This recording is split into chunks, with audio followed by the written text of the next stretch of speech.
E Jader, me fala um pouquinho assim, é necessário a gente dosar FSH e estradiol para esse diagnóstico do climatério? Boa, isso é uma coisa que é a principal dúvida, né? Eu diria, Mari, do consultório do dia a dia, assim. Às vezes chega aquela paciente que tem seus 49, 50 anos, né? E essa paciente, ela começa a dizer que a menstruação tá começando a falhar, né? Então, assim, ela diz pra gente, eu era um reloginho, né? Eu menstruava de 28 em 28 dias, de 30 em 30 dias. E agora, sim, eu fico 60 dias sem menstruar, né?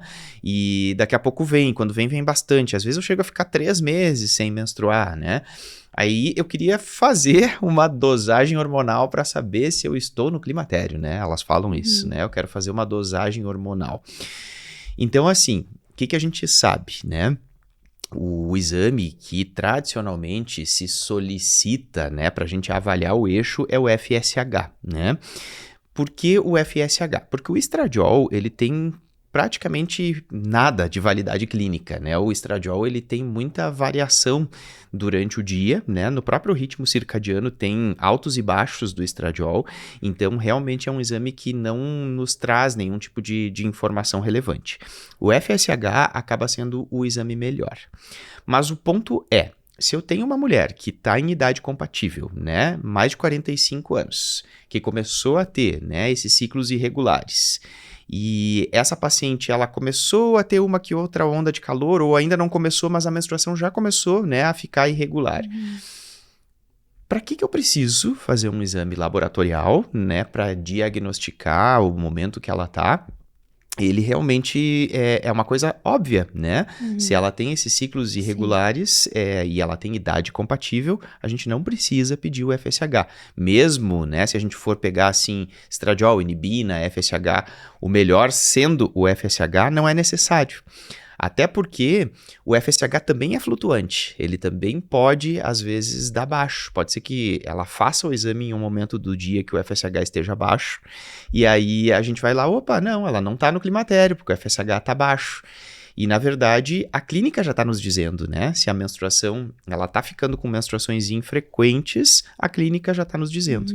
Então, a gente não precisa do FSH. Não tem validade clínica a gente dosar FSH, nem, muito menos estradiol, né? O estradiol é muito flutuante, então não tem necessidade. Essa coisa que a gente tem...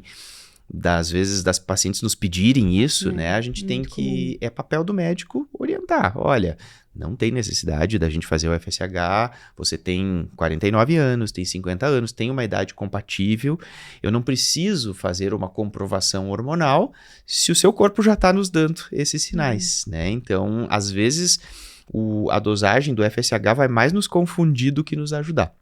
Então, não tem necessidade de dosar FSH em quem tem 45 anos ou mais. Quando que o FSH ele é interessante? Entre 40 e 45 anos, né? Entre 40 e 44, na verdade, né?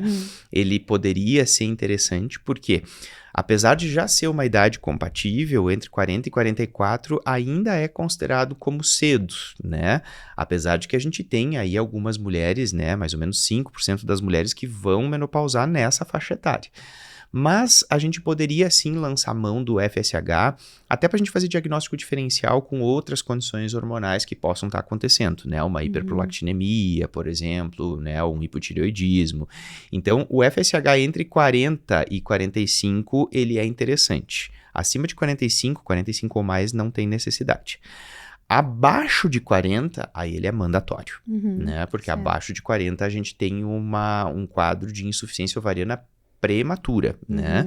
Que antigamente a gente chamava de falência ovariana precoce, né? Hoje o termo correto é IOP, insuficiência ovariana prematura.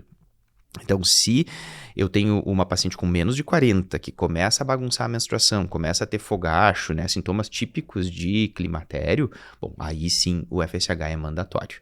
Então, em resumo, né, abaixo de 40 mandatório, entre 40 e 45 vale a pena para fazer diagnóstico diferencial, acima de 45 não tem a menor validade clínica, né, a gente não precisa solicitar o FSH. E o estradiol esquece, né, é um exame que é prescindível.